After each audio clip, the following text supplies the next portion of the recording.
I love you. I love you. It's a movement, folks. It's a movement. It's not about me. It's about you, believe me. This is a movement. We're not going to be the stupid country anymore. We're not going to be the stupid people anymore. We're going to be the smart country. We're going to be the smart people.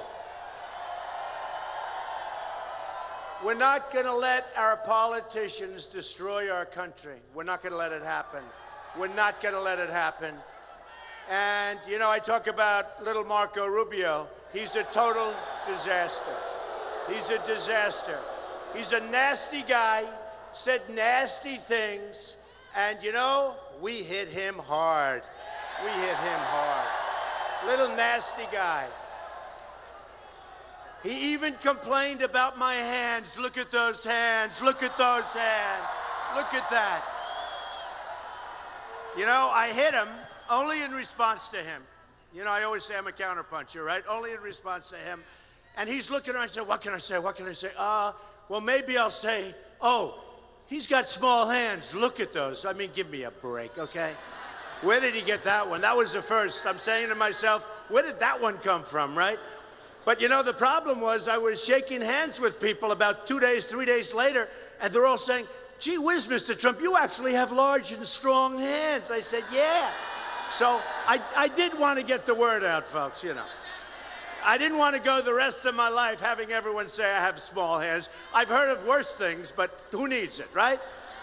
I want to thank you all, really. I mean, it's amazing. This crowd, look at that, all the way up to the rafters. All the way up. Unbelievable. Unbelievable. Unbelievable. And the fire marshal, you know, we have thousands of people outside. We've lost about 10,000 people. They've had to leave, but we still have thousands of people. And I think because the police are so incredible, we love our police. And your fire departments and everything, they're going to try and let another few hundred people come right up here. I said, don't worry about it. We're not going to have any problems, okay? So we're going to fill it in, and it's great. You know, the one I work on most when I go to a site are fire marshals. They're my most important people because they're the ones that let us pack. You know, nobody has crowds like we do, nobody. And you take a look today. Here's a day. Now, in all fairness to you, right now, I'm supposed to be at the Cadillac World Golf Championships at Trump National Doral. And I'm here. I'm here.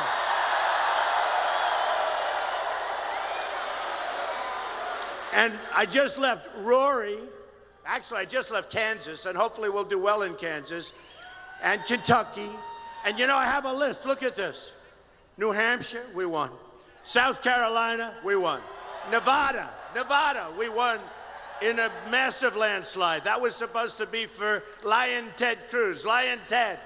He holds up the Bible, and then he puts it down, and he lies. I don't like that. And you know what? That's why I'm winning virtually every category with the evangelicals who I love. And you heard today Paula White, who was fantastic, and I appreciate Paula's being here. But Pastor Paula White was so great. And, you know, Jerry Falwell Jr. from Liberty University was so great to me. And he doesn't endorse people. He doesn't do it. But he felt this was important. And remember this, every one of the candidates goes to Liberty. They all go to Liberty, they speak. When he endorsed me, that was a great, great thing. All right, so we won Nevada big. We won Georgia in a landslide. We won Tennessee really big. We won Alabama in a massive landslide. We won, Vermont was incredible. Vermont. Everybody thought that would be Marco. Marco didn't even show up. By the way, he doesn't show up to vote for the Senate. He doesn't show up. So why the hell should he show up to Vermont, right? Yeah. We won Virginia. We won Arkansas. We won Massachusetts. Many polls have come out that I easily beat Hillary Clinton. And I want to tell you, you know, you don't hear that on television. You watch these dishonest pundits, well, Trump can't win the general election. We will beat her so badly, folks. We will beat her so badly.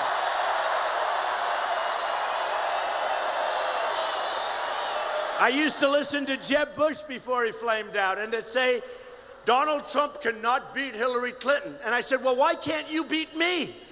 Right? He got nothing. Low energy, low energy.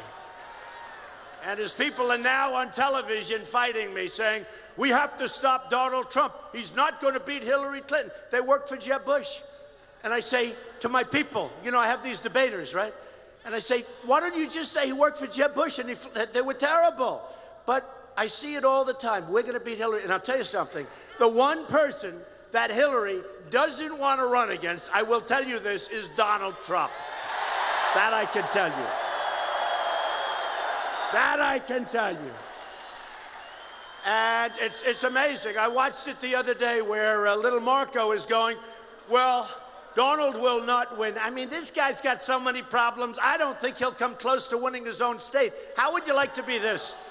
I'm 21 points up. Now, I happen to love Florida, in all fairness.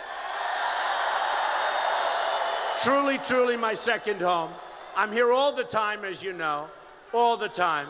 I love this area, by the way, but I'm here all the time.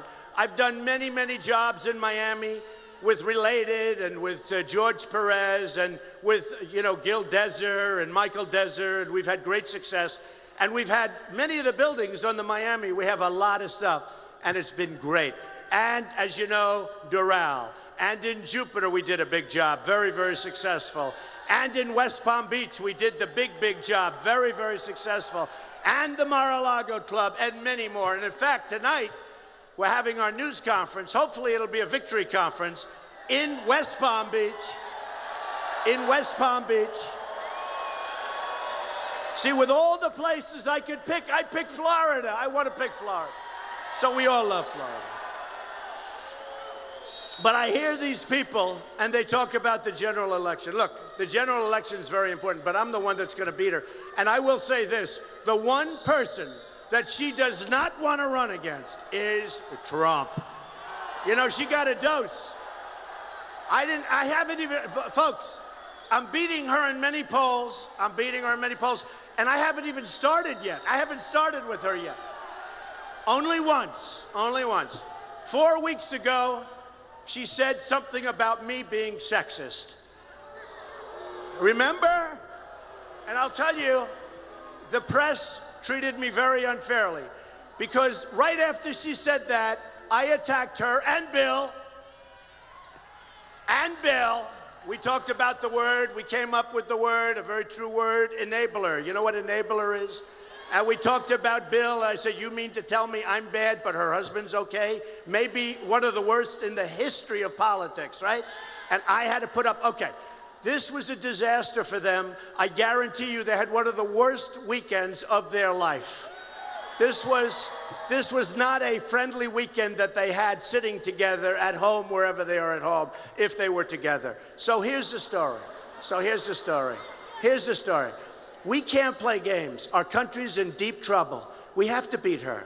It looks like she's going to make it. Bernie is gone. Bernie's gone, regardless. Bernie had his time. You know, he had his time in the sun, and I've seen this so often with politicians. They blow it. What happens, he had his time in the sun, he was doing great, and then they asked him the question about emails a month and a half ago, right? And he said, I'm tired of them discussing it. Like, in other words, they shouldn't be discussing it. And I said, bye-bye, Bernie, you just blew the election, and I was right. But when I attacked Hillary 6 weeks ago, people don't realize this, and the press gave me zero, and I want credit. Do you understand? You are the most dishonest human beings on earth. The most. They are disgusting, dishonest human beings. And I'll tell you, well, not all of them. Actually, amazingly, because I'm no fan of the New York Times, I had a front page story today in the New York Times. Was a phenomenal story. I can't believe it.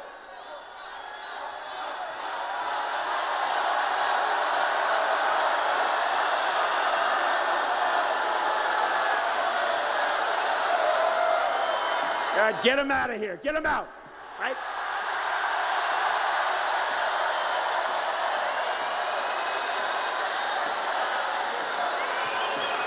We had an amazing story today on the front page. I'm going to have to be nicer to the New York Times, you know.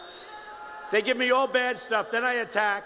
Today was really amazing because somebody said in the story that there's been nothing like has happened with this movement in the United States for over 100 years. Can you imagine? Over 100 years. And it's true. No matter where we go, we're packed. We have the biggest audiences, the biggest crowds by far. I must tell you, Bernie was second, a distant second, but Bernie was second. Where are these people? Come on, get them out fast. We want speed. Oh, there he is. Look, little wise guy. Little wise guy. A lot of guts. A lot of guts. I wonder who sent him in. You know, they send him in, by the way. It's very, but I love my protesters because these guys never move the cameras. I say it all the time. I call my wife Melania. By the way, she's done a great job on television lately, right? Will she be a great and very beautiful First Lady, right? And she's very, very smart, and she's got a big heart, I will tell you. She's got a great heart. But I love my protesters because I'll go home and I'll see Melania. I'll say, how did you like the crowd? Didn't see it. What do you mean you didn't see it? I heard it. You know, when you hear this crowd, you know there's a lot of people. Can you imagine where we had to have over 10,000 people not come in today? But I promised I'm going to come back. None of you can come here when I come back. None of you. We're going to let the, okay? I also know you got here at 6 o'clock in the morning, many of you. So, pretty amazing. But we're going to come back. But can you imagine, I go home and I'll say, did you see the size of that crowd? We filled up Dallas, you know, the Mark Cuban, the Dallas Mavericks are a wonderful team. They have a beautiful stadium. I spoke with Mark. I said, you know what, that would be good. He said, you'd fill it up fast. We took it over on Thursday. We filled it up on Monday, 21,000 people. Nobody knew. And the reason they didn't know, number one, the reporters don't want to report it. They don't want to say. They had a case where Bernie, they had it's unbelievable. That's why I like my protesters. The only time they move the camera, if there's a protester up on the top in the rafters, they'll move it because it's a negative thing in their mind. It's actually very positive. But you know, I'll tell you what, we have a thing going on here that's incredible. There hasn't been anything like it. The biggest story in politics, which really isn't talked about as much as it should be, is voter turnout during the primaries. 50% up, 60% up, in some cases 100% turn. There it is, cameras. Look up there, camera. Look up there at the protester, camera.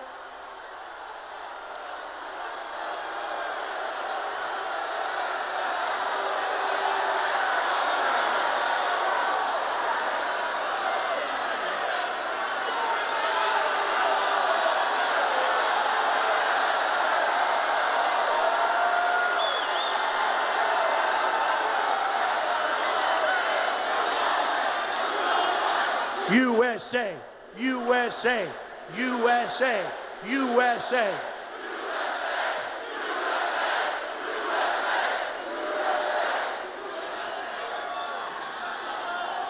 Are the Trump rallies the greatest? Are they the greatest? You know, when little Marco has a rally, when they get 300 people, 200 people, it's fine. I'm not knocking it, but that's sort of a normal thing. This is not a normal situation, folks. This is not a normal situation. So it's been an amazing period of time for me. You know, on June 16th, I took a deep breath. This is not something that's so easy, I want to say. I took a deep breath. I came down the escalator with Melania. I said, let's go. We have to straighten out. Get out of here. Get out. Out. Out.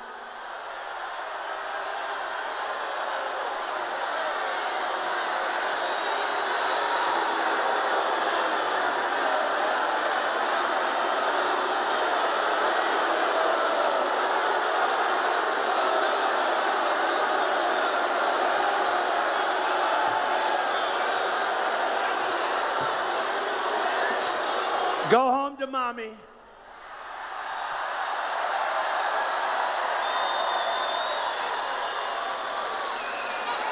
So why is it that that young lady can use filthy, disgusting language and they won't report that? And if I say something in fun that's not even bad, I end up on the front page of every paper in the world, okay? You think that's fair? She's disgusting. She's disgusting. It reminds me of this weekend, this last weekend, the former president of Mexico, right? Vicente Fox.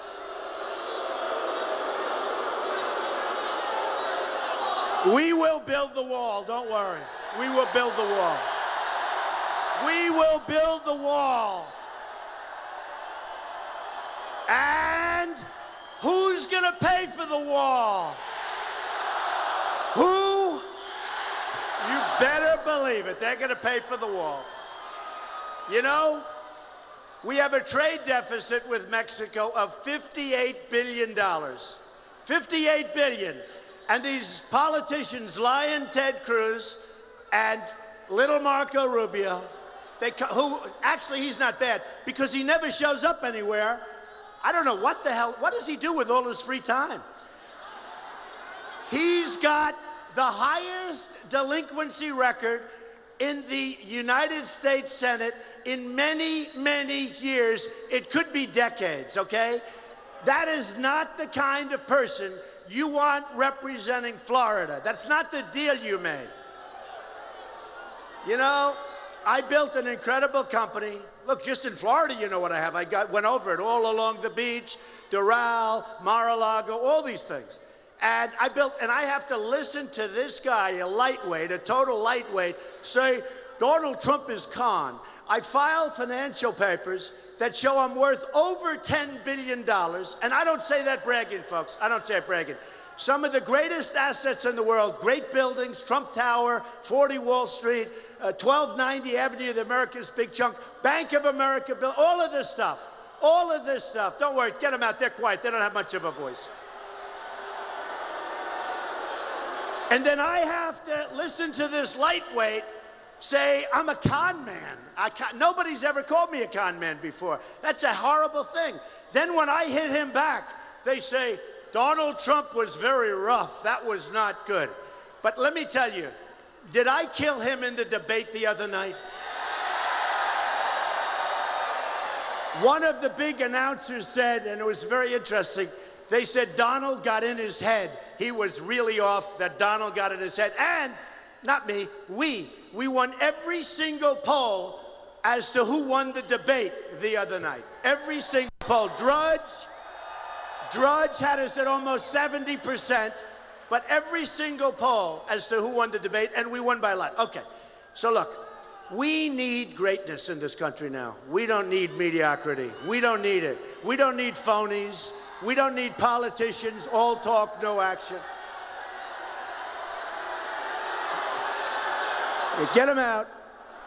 Is this fun? Do we love this? I love it. I love it. Those cameras are turning up there. Look at them. They're like pretzels. They're like pretzels. All right, good. Get them out. Go home. You're lucky. You're lucky it's not 10 years ago. 10 years ago, it would have been a much tougher situation for him. You know, different. You know, speaking of that, they talk about waterboarding and all of these different things, right? And we have to obey the laws. We have to obey the laws. But do you think ISIS is obeying the laws? Can you imagine this? And we have to, and I say this, and I say it very strongly.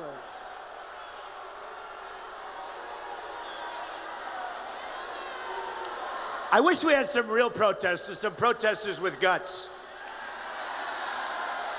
Remember when the two young women came up and they took over the podium and microphone from Bernie Sanders? Do you remember what he did? They're screaming at him. He's standing there like this. And what did he do? He retreated. He went back here. They took over the microphone. I promise I'm representing you. I promise that will never happen to Trump, ever.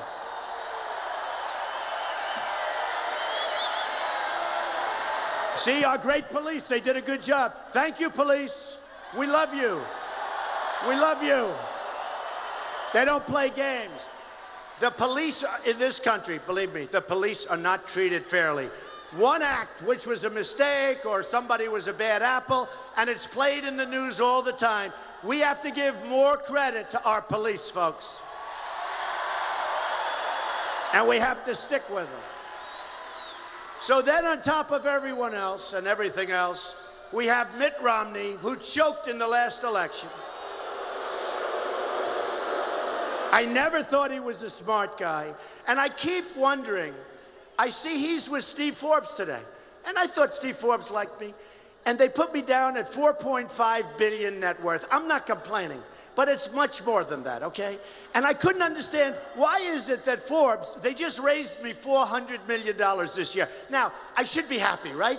And I am happy. What difference does it make? But I couldn't understand, why are the Forbes numbers so much lower than the value of what I've built? And I started off with very little, by the way. How about this idiot gets up, my father gave me $200 million. $200 million. I only wish, because we own the world. But I like this better. I'm having this is much better. But I got a call from my brother and my sister, two great people. I love them. And they said, why don't you correct that? That's so ridiculous. 200, that is so ridiculous. In fact, they said, by the way, if he gave you 200 million, please let us know about it. We'd like a chunk of it, okay? I started off with very little. I started off with great knowledge because I had a father who was a great guy. I had a father who, if he would have seen the Iran deal, and if he would have seen that we gave them $150 billion to a terrorist state, and you know where they're spending that money? Buying Airbus jets, 118 Airbus jets. They're spending it all over Europe. They're spending it in Russia buying missiles, right?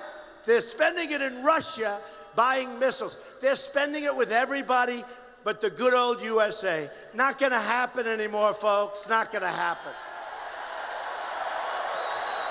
And we should have never agreed to negotiate. Remember the art of the deal, great success, all that stuff. We should have never agreed to negotiate. 4 years ago, as they got them, they should have released our prisoners. We should have never, ever agreed to negotiate. And I tell people, and I have fun telling, it's one of the dumbest deals I've ever seen. Let's say they have our 4 people. It actually used to be 3, then they added somebody from the Washington Post, okay? So they had 4. But I would have gone in very easily. Now they would have said, that's not presidential. Let me be not presidential. But or one of my great representatives, you know, you heard about Andy Beal, you heard about Phil Ruffin, you heard about all of these Carl Icahn, many of the great business people are endorsing me. Many of the great. And we're going to use them to negotiate our trade deals. These are the best people in the world. These are the greatest negotiators in the world. These are the greatest business people in the world. They don't want anything. They don't give campaign contributions and then say, oh, now appoint me to chief negotiator against China. China is so smart. Mexico is so smart. If you look at Japan, the deals they've made are so smart. Saudi Arabia, we protect Saudi Arabia. Before the oil went down, so now they're making half. They were making $1 billion a day, and we protect them for peanuts. It's gonna all change, folks. It's all gonna change. It's all gonna change. It's all gonna change. And it's gonna go fast. But my father used to say, and somebody from one of the big papers loved this story. They said, could you repeat the story, but I'll repeat it. But my father used to say to me, you're too tough. You got to take the lumps out. That was the expression he used. He loved me. And he was a strong guy with a great heart. But he'd say, Donald, you're too tough. Take it easy. You got to take the lumps out. And he'd go like this, take the lumps out. Is somebody protesting back there? Get out of here. Out. Out. Get him out. Don't hurt him. Don't hurt him. Don't hurt him. Get out of here. Get out of here.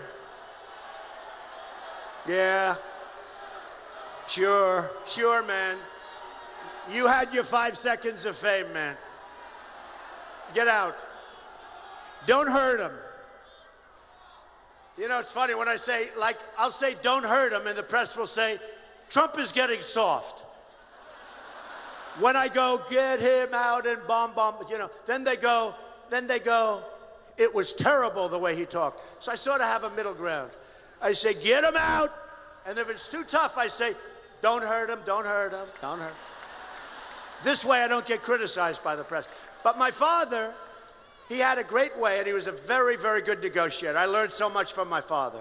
Wasn't the money he gave, because the money, he loaned me a small amount of money when I started, 1979, 1980, and I built it into a great fortune. And I will tell you, I learned a lot. He used to say, son, take the lumps out. You're too tough. You're too direct. You'll make too many enemies. Me make enemies? Didn't he do a great job with me? Didn't he do a great job? Me, enemies. Look at Romney. The poor guy can't even breathe. He hears the name Trump. He goes, oh, I can't breathe. What a dope. I mean, look, he did one of the worst jobs in the history of politics. He should have won his election. If he devoted the energy and the time to winning his election against Obama 4 years ago, we wouldn't be wasting time here today. This guy was a disaster, okay? I always hate second guessers. There's something about second guessers. And Romney, and I said this, Romney came to see me, and he begged me for my support. He begged me. And what did I do? I said, drop to your knees, drop to your knees. No, I didn't say that. But if I did, he would have, I'm telling you. Now, he wasn't worth $200 million, but Steve Forbes is his friend. So Forbes raised me just a little while ago $400 million. They said, I made $400 million. It's much more than that. They said, and now I know why. It's over $10 billion, but now I know why. He's meeting with Romney all the time. They're friends, the whole deal. I'm telling you, we have something going. This whole thing that we're doing is so special. We are really, they're railing against us. They've never seen, the establishment is a disaster. The Republican establishment, they don't know what they're doing. The only reason I mentioned this is the fact that we need this kind of thinking to get rid of our 19 trillion in debt, to get rid of our tremendous deficits with every single country we do business with.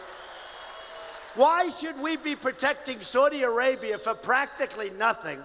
They wouldn't exist if it wasn't for us. Why should we, every time I order thousands of television sets, thousands, I order them from South Korea.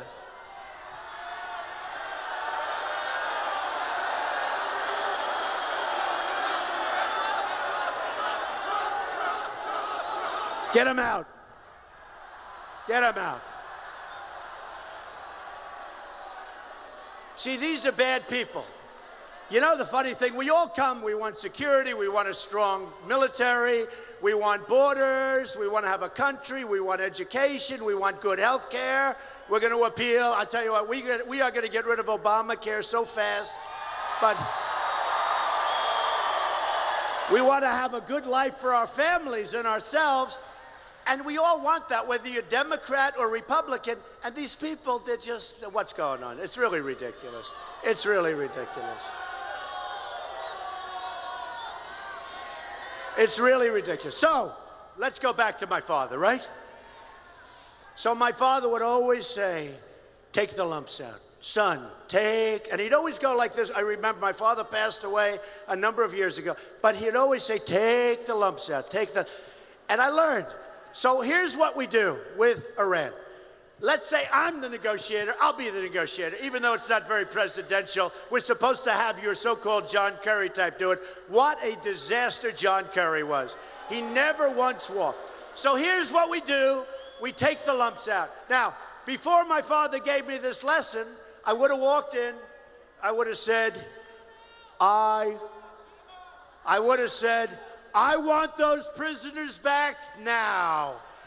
I want them back. And, you know, it would have taken a long time. Probably would have gotten it. Now we say, fellas, we got a problem. The prisoners are with you. The prisoners are with you. You don't want them. We do want them. Going to make for a better negotiation. Let them go. We leave because they're not going to do it. We leave. The Persians are great negotiators. We take off.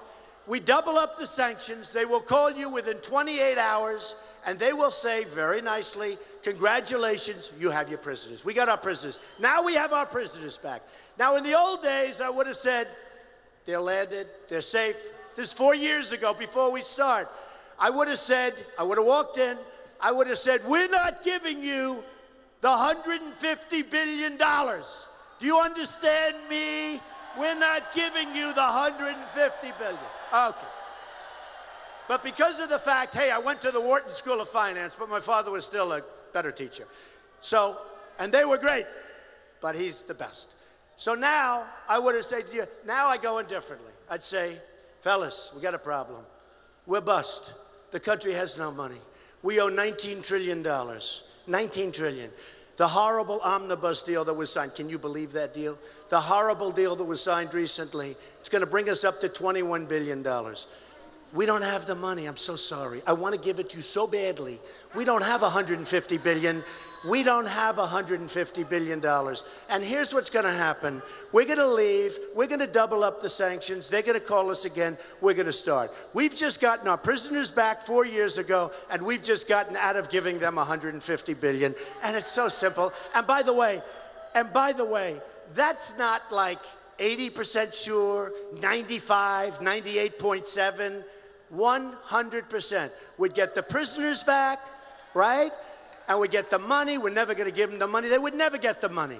I feel so badly that we gave them $150 billion. And the sad part is, if I win, I don't get that money back, but I'll find out a way to get it back. I will find out a way. I find it. Okay, I find it.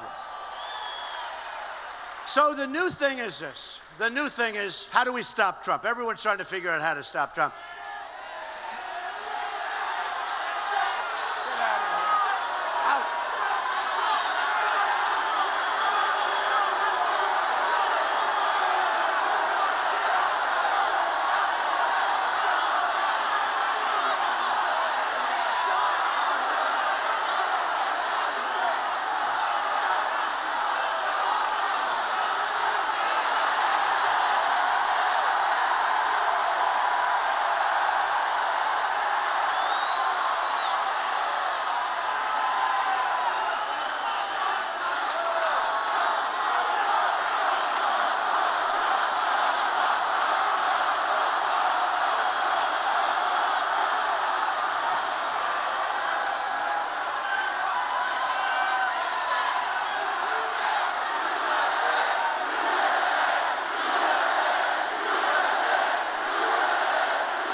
You know, we have a divided country, folks. We have a terrible president who happens to be African American. There has never been a greater division just about than what we have right now. The hatred, the animosity. I will bring people together. I'm going to bring people together. You watch. We're going to bring people together. We're going to bring our jobs back from China and all of these other countries that have taken our jobs, and Mexico. And we're going to bring people together, folks. We're going to bring them together.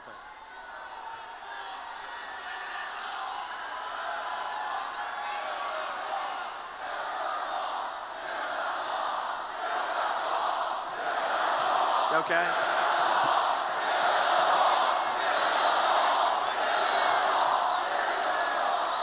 It's sort of exciting, isn't it? Sort of exciting, right? Sort of exciting, in all fairness. All right, look, we're going to bring people together. We're going to bring jobs back. We're going to bring a lot of things, and we're going to unify the country because our country is terribly divided. In so many ways, our country is divided. So we want to be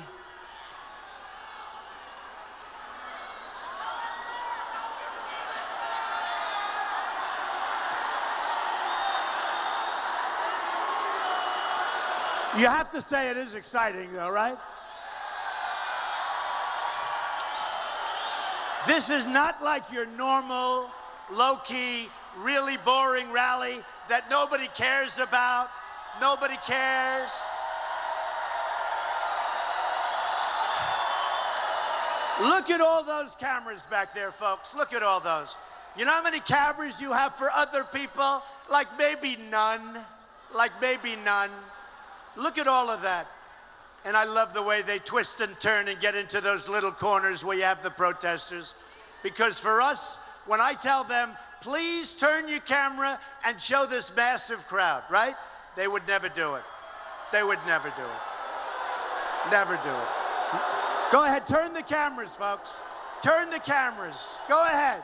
Turn the cameras. See that? They don't even move. They don't even move. Honestly, they're disgusting. We had a thing not so long ago near Massachusetts, which was so great. Did you see? Well, it helped that Tom Brady loves me. I will say that. That helped. I mean, if Tom Brady loves you and you don't win Massachusetts by a landslide, you're not doing a very good job, right? We love Tom Brady. But we had a thing where we had an arena, we had 12,000 people. Bernie Sanders, the same exact hour, had 3,000 people at a different site. The next day, they talked about how big the crowds were for Bernie Sanders. And I said, wow, that's unfair. That's really unfair. All right, you ready? Can the protesters stop for a couple of seconds so we can talk here? Just for a couple of seconds. Give us, you know, like 5 minutes and then you can protest again because I'm so proud of selling out this place. This place is crazy. By the way, and I have to say this, we really sold it out twice because the people that were told, I'm sorry, we can't get you in, are more than what we have inside. So we really sold it out twice, which is pretty amazing. All right. So now the move by guys like Choker Mitt. I call him Choker. He's a choker. He chokes. You know, when somebody chokes, we all play sports, a lot of us. Usually, don't admit if you are, but usually if a person's a choker, it never changes, right? Right? I mean, if you look at Secretary Kerry, he choked on the Iran deal. He choked. He should have left that room a couple of times, walked away, doubled up the sanctions, and he would have made a much better deal. He never did that. He was afraid to leave the room. He choked. But usually, if you look at it, a choker, we don't want chokers. Do we agree? We don't want chokers. We don't want chokers. When I watched what Chris Christie did to your no-show senator at the debate before last, when Chris grilled him, and Chris endorsed me, by the way, which I love, but Chris Christie, I never saw anything like it. Little Marco's right next to me. And Chris Christie is grilling him like a good prosecutor. And Chris is grilling him, and Marco keeps, uh-oh, we have somebody else. What is it? All right, we need a doctor. A doctor. We have a doctor, a woman fainted. A woman fainted. We love people that faint. And I think it's only faint. Are you okay, darling?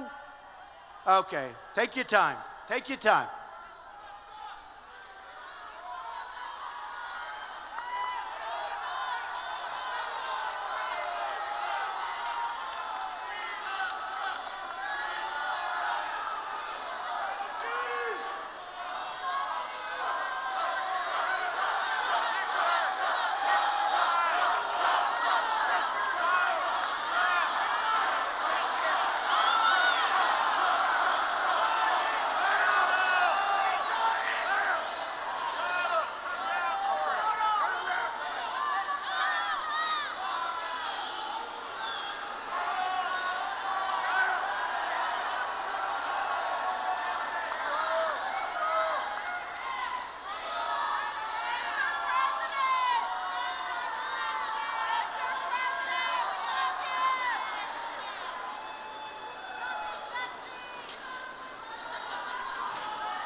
Those are the people we like the best. She's been here for 7 hours. I love you, darling. Get better.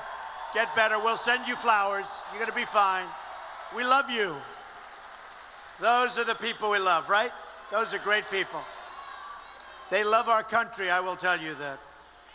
So we have a lot of decisions to be made. So now I hear the new way of stopping Trump because they're giving up. Oh, you know what? Those flowers are for me. Here's what I want you to do. Run up and catch that woman and give those flowers to that woman. I love that.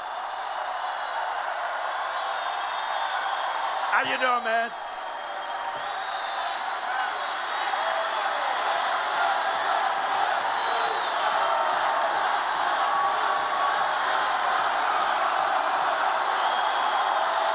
That's nice. That's nice. So, in the Times today and in many other newspapers, they're sort of starting to give up about Trump. If we win Florida, believe me, it's over. If we win, and we're going to win, and you're going to have a great president, and you're going to have a great, great country again, and you're going to feel so proud of your country again, you're not going to be embarrassed with Sergeant Bergdahl. We get Bergdahl, right? We get a dirty, rotten traitor. 6 people, 5 people, probably 6 people died trying to find him. So we get Bergdahl, and they get 5 of the biggest killers that they've been coveting and that they've wanted for years. I call him the 1 for 5 president. That's no trade, folks. We're not going to make deals like that anymore, folks. We don't make deals like that. And, you know, as far as the waterboarding is concerned, we have to stay within the laws. We have to stay within the laws. Hey, who here thinks that ISIS, who chops off heads, who drowns people in a cage, who here thinks that ISIS stays within the laws, right? We're like a bunch of babies, but we're going to stay within the laws. But you know what we're going to do? We're going to have those laws broadened because we're playing with 2 sets of rules, their rules and our rules. And those laws are going to be broadened. It's embarrassing to see what's happening. We fight, oh, waterboarding is so bad. It's so bad. It's so horrible. Waterboarding is such a terrible thing. Okay, we're going to stay within the law, but we're going to increase it. But think of us. Waterboarding is such a terrible thing. And think back in the Mideast. Now you have ISIS guys sitting around a table celebrating the fact that they just cut off the heads of 30 Christians, right? Do you think they obey the laws? The laws?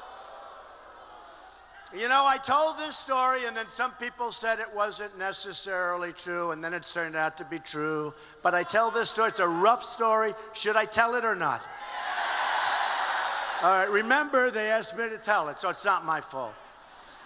But in the old days, when we were strong and respected, we had a general named General Pershing, very tough cookie. We have, hey, General Patton. How long do you think ISIS would last with the great General George Patton, with the great General Douglas MacArthur? Believe me. But around 1919, they had a problem with Islam. I mean, they had a problem with terrorism, radical Islamic terrorism, okay? They had a big, big problem. Tremendous atrocities were being committed. And General Pershing and his group were sent out to solve the problem. And they caught 50 terrorists. And they took those terrorists and they stood them up, all 50.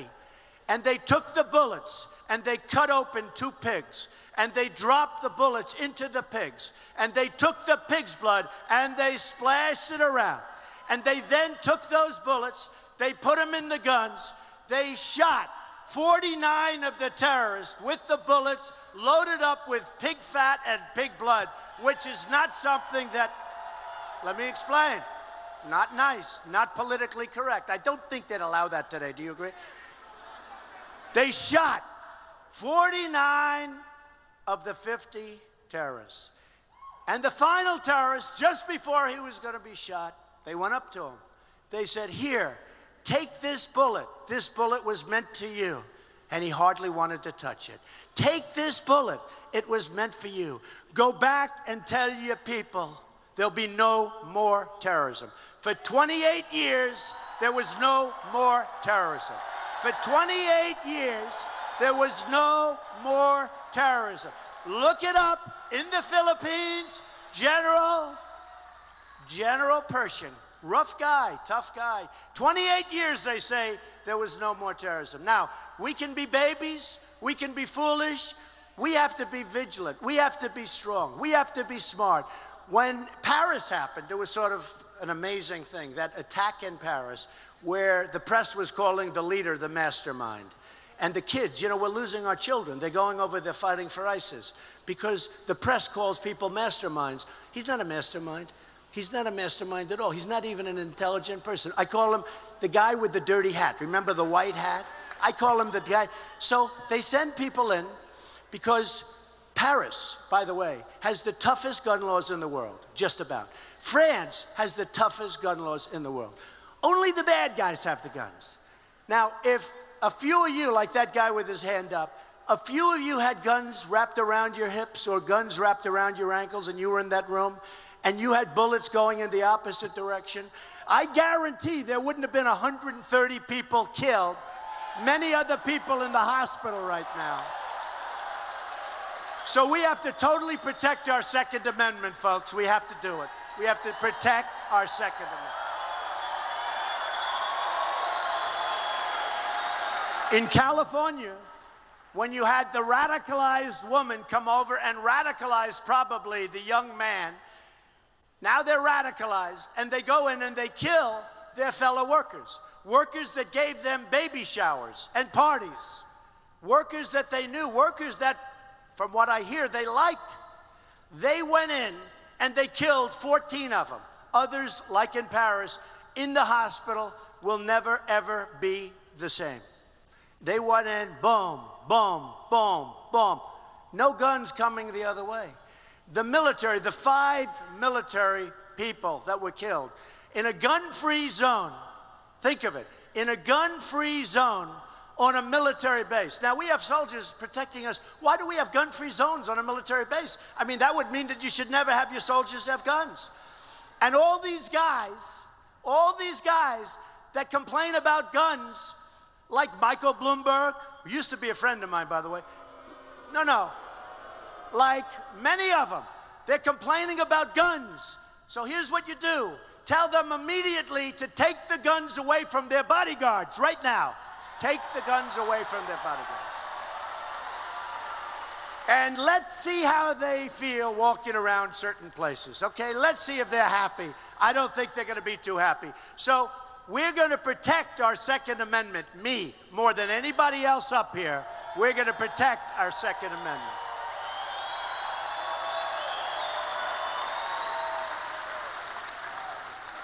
We are going to get rid of Common Core.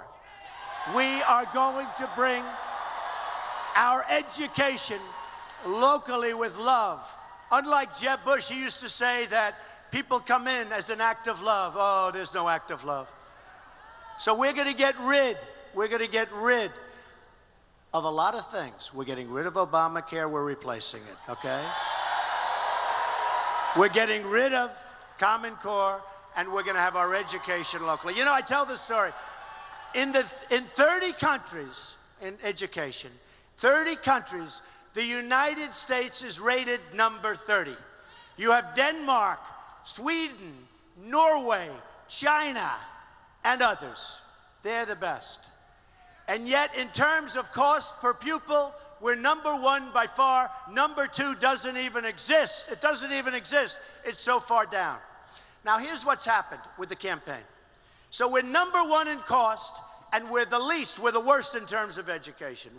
You have third world nations with better educational systems than our country that we love. We can't have, you know, we talk about the American dream. People can't have the American dream if they don't get educated. I mean, it's just not going to happen. We need education. So remember, the most expensive, the least for the buck, right? Now, my campaign, let's talk. I've spent the least amount of money and I'm #1 by a lot. I'm killing everybody. Wouldn't that be nice? Wouldn't that be nice? Wouldn't it be beautiful?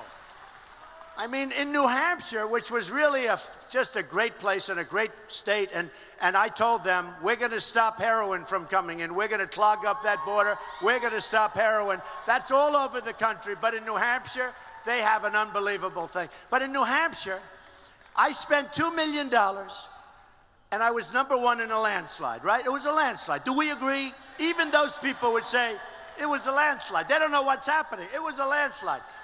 I was #1, and I spent very little. Somebody else spent $48 million.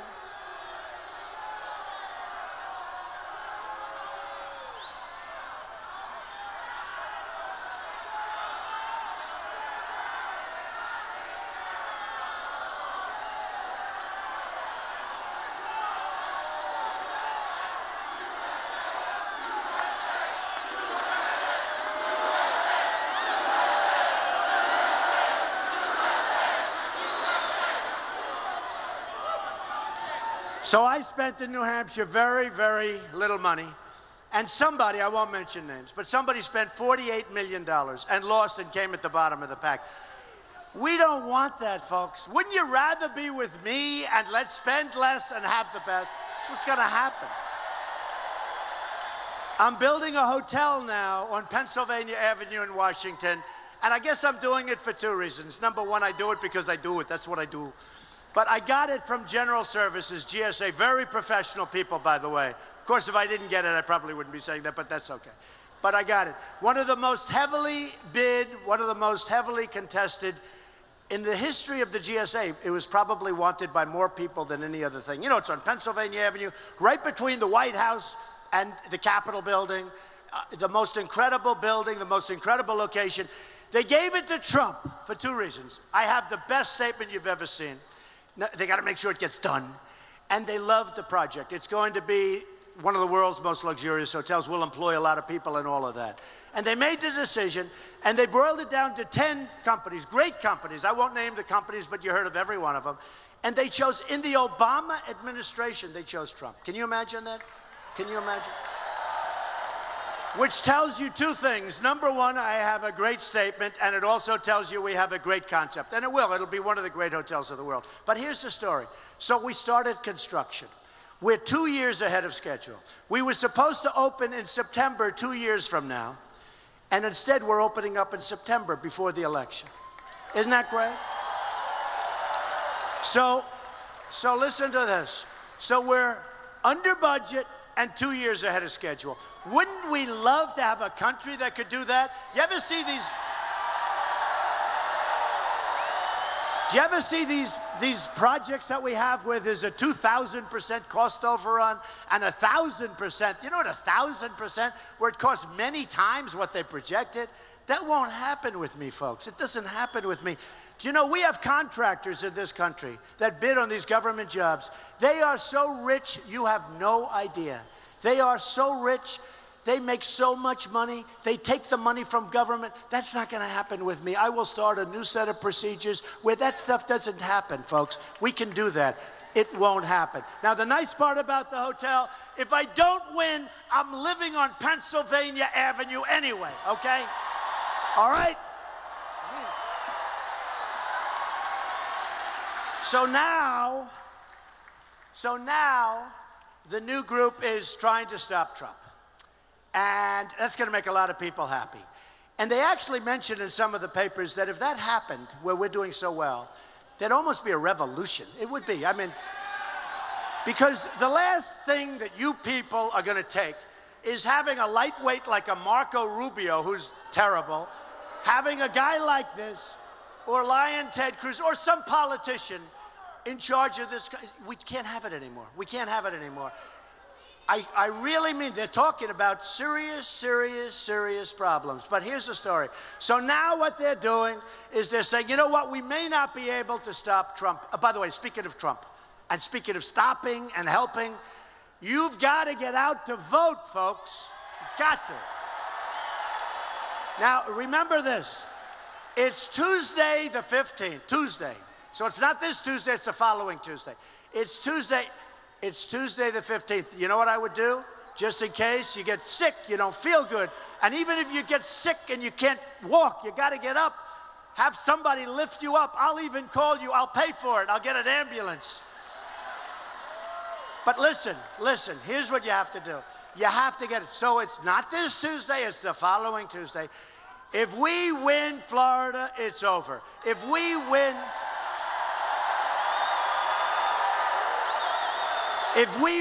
Florida and Ohio, it's really over, okay? And I think we have a good chance. Now, look, in Florida, you can early vote. You can get, right? You can go out and you can vote early. So go and do it. Go vote. You got it. Okay, wait. Let's do a pledge. Everybody here, who likes me in this room?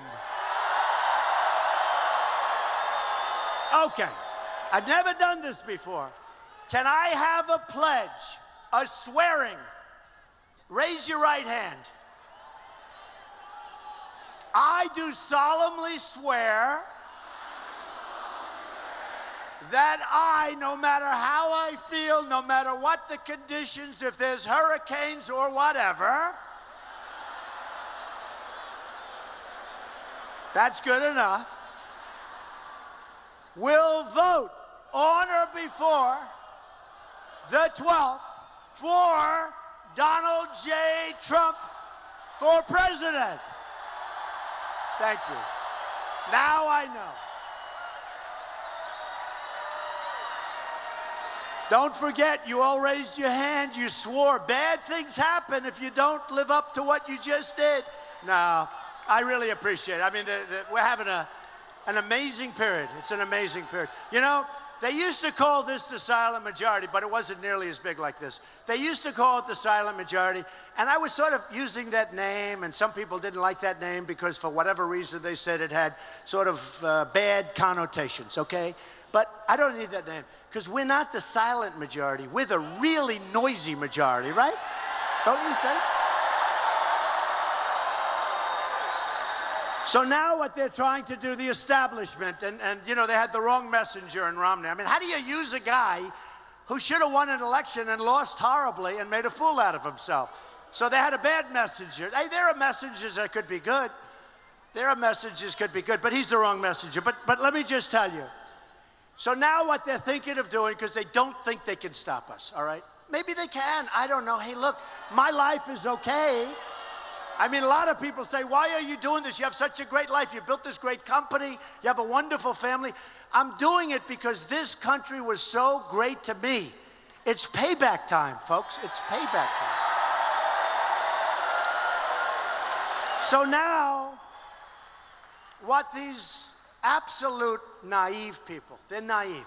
What they want to do now, they don't know if they can stop Trump, so they want to start a third party. Remember, I did the pledge that I wouldn't do that. So I do a pledge, and then they do it, right? Okay?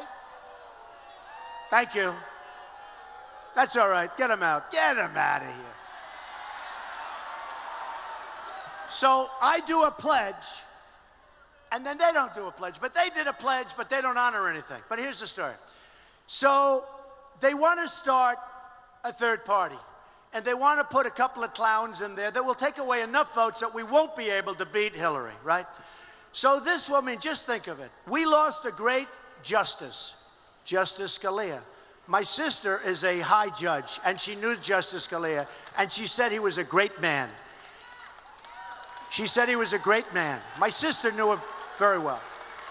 And we lost a great judge unexpectedly. See, this is what happens in life. Nobody ever talked about him. It wasn't going to be him. You have people that are older on the court. You have people that they thought were going to be leaving. You had other. Nobody ever talked. And all of a sudden it happened out of nowhere. One day you pick up, he was a great judge, a conservative judge, a brilliant judge, a fair judge. He had so many qualities, and a brilliant judge. And that's what we want to replace with, as close to him as we can get. And I even gave some names. I won't give them now, but I even gave some names of great conservative judges. Okay, so here's the story. Here's the Republicans, and this is where it doesn't work for them. It's called the Supreme Court. Because let's say they pick a couple of Republicans just as scapegoats. They can't win, but they'll put in a couple of Republicans, and these Republicans will take off 5%, 2%, 3% of the vote, right? And now Hillary goes in. We're going to have to replace, probably over the next 4-year term, it could be as many as 4 Supreme Court justices, including Judge Scalia. Can you imagine what will happen if that happens? Now, I don't know if these people are thinking right, because I pledged that I'm going to put on good, conservative, brilliant judges, right? If a Hillary gets in, or whoever, I don't know how she can run. I'll be honest, I don't know how she can run. But let's assume she'll run. Don't forget you have a statute of limitations question here. Let's assume that she runs. And do you know what she would do with the Supreme Court? She would have 4 judges and maybe more that she'll do over the next 4 years, including Scalia. All this work that everybody's doing not to appoint a judge, that would go to Hillary if she wins. So when the Republicans want to play games, and when they want to, look, this establishment group, headed by Mitt Romney, who's not a smart man, I'm telling you, and Steve Forbes, I'm telling you, I finally found out why they never give me the right number in Forbes magazine. I finally find it out. I read it this morning. They're friends. I can't believe it. I always liked Steve until now. But here's the story. But I don't care. I don't care. But remember this. If they do that, folks, number one, they're doing it to you. They're not doing it to me. They're not. My life will be a lot easier, believe me. They're doing it to you. They're doing it to the movement. Take a look at Time magazine 4 weeks ago. The most incredible story I've ever had. It talks about this movement, that there's never been anything like it, that the people are in love with each other. We have a great country. We have a country where Apple is going to start making their iPhones in our country. Believe me when I get finished. Believe me. We have a great country, but we have leadership that almost is non-existent. We have incompetent leaders. We're going to have really, really smart leadership. And when that happens, you're going to be so happy. I'm going to give you one quick story. One quick story. Carrier. Did you see it 2 weeks ago?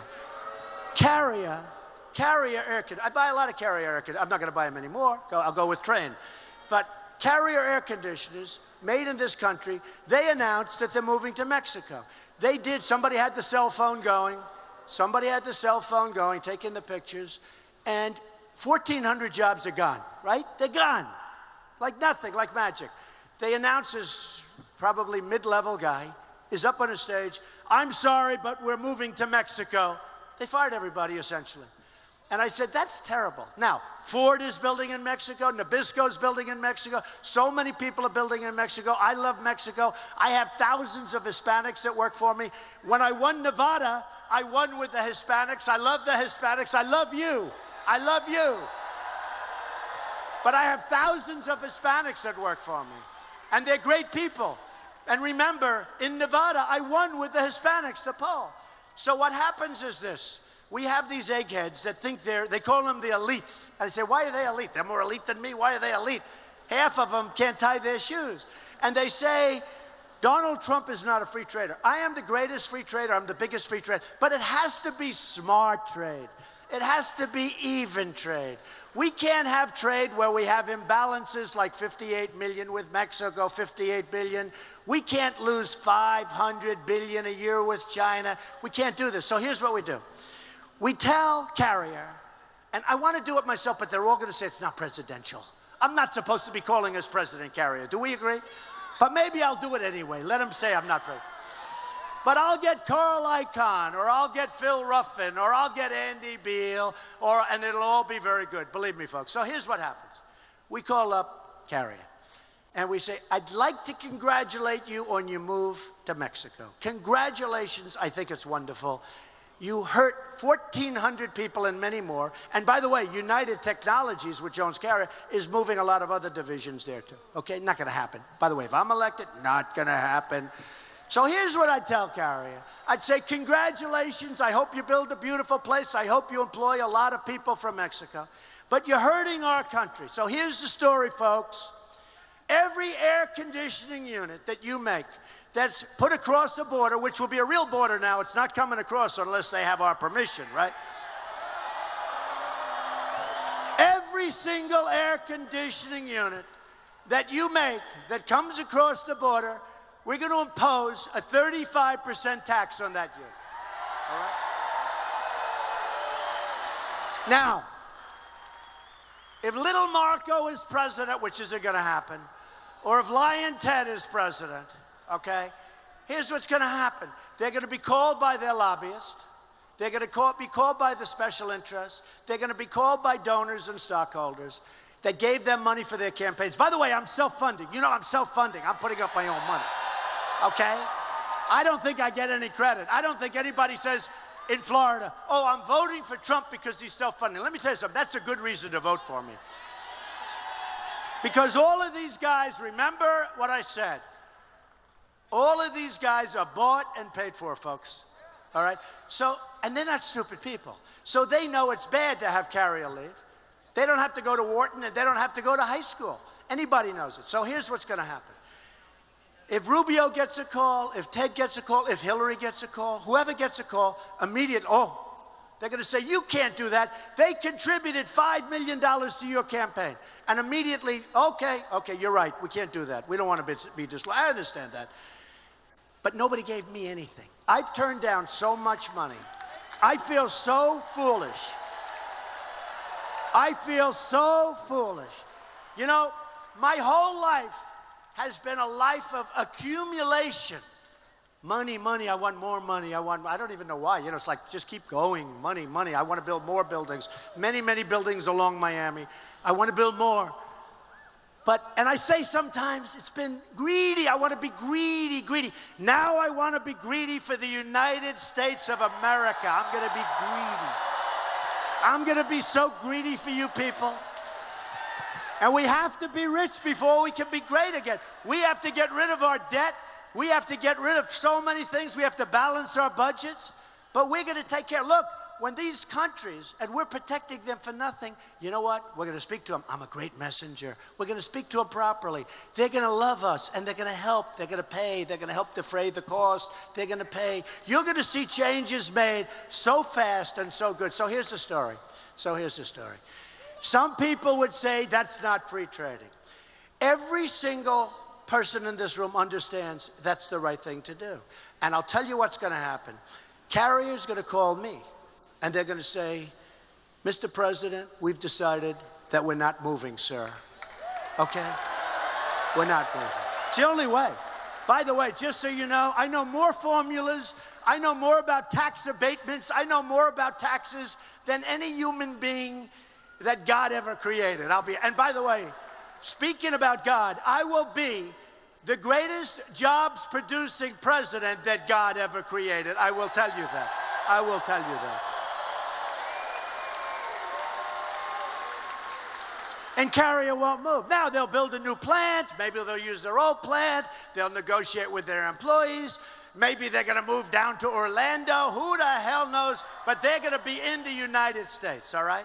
They're going to be in the United States. So look, we have a chance to do something monumental. There's never been anything like this. And this isn't me saying it. This is these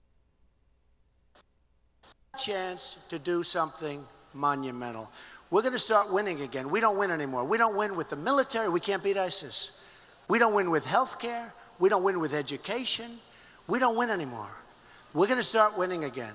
We're going to win with our military. We're going to build up our military intelligently, not even necessarily with such great cost, intelligently. We're going to buy the weapons that our generals and our soldiers want, not the weapons that we buy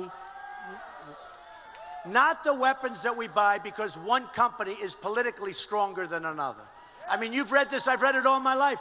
They buy an airplane that's slower, doesn't maneuver as well, and is more costly because that company had more political punch than the other company whose plane the generals want, right? Not going to happen anymore. We're going to bid out the drugs. We're going to bid out everything. People are now going to pay. The drug companies, you take a look, the drug companies, they take care of all these people. And then we wonder, why aren't we going to bid with the drug companies? Because the senators don't want that. They don't want that. So here's the story. We're going to start winning again, like we've never won before. Telling you. Our military, you're going to be so proud of it, and we're going to knock the hell out of ISIS, okay? Quickly, quickly. We're going to take care of our vets. We're going to take care of our health care. We're going to take care of education. We're going to take care of our borders. They're no longer going to be Swiss cheese, people walking. We're going to have really powerful borders, and people are going to come into our country, but they're going to come into our country legally. Legally. And you're going to remember this afternoon, because we're all together, we're partners. You're going to remember this afternoon, and you're going to say in 2 years from now, and 3 years from now, and 4 years from now, that this was one of the great afternoons I've ever spent. And you're going to go, and you're going to go, and on the 15th, Tuesday, you're going to vote, or before then, hopefully before then. Do it now, do it today, do it tomorrow. But you're going to go and early vote. I'd love you to early vote, but I won't hold you to it. But remember, you all swore you're voting for Trump. You can't change. And you are going to be, and I promise, you are going to be so proud of your president, and you are going to be so proud of your country. I love you all. Thank you very much. I'll see you soon. Thank you. I love you.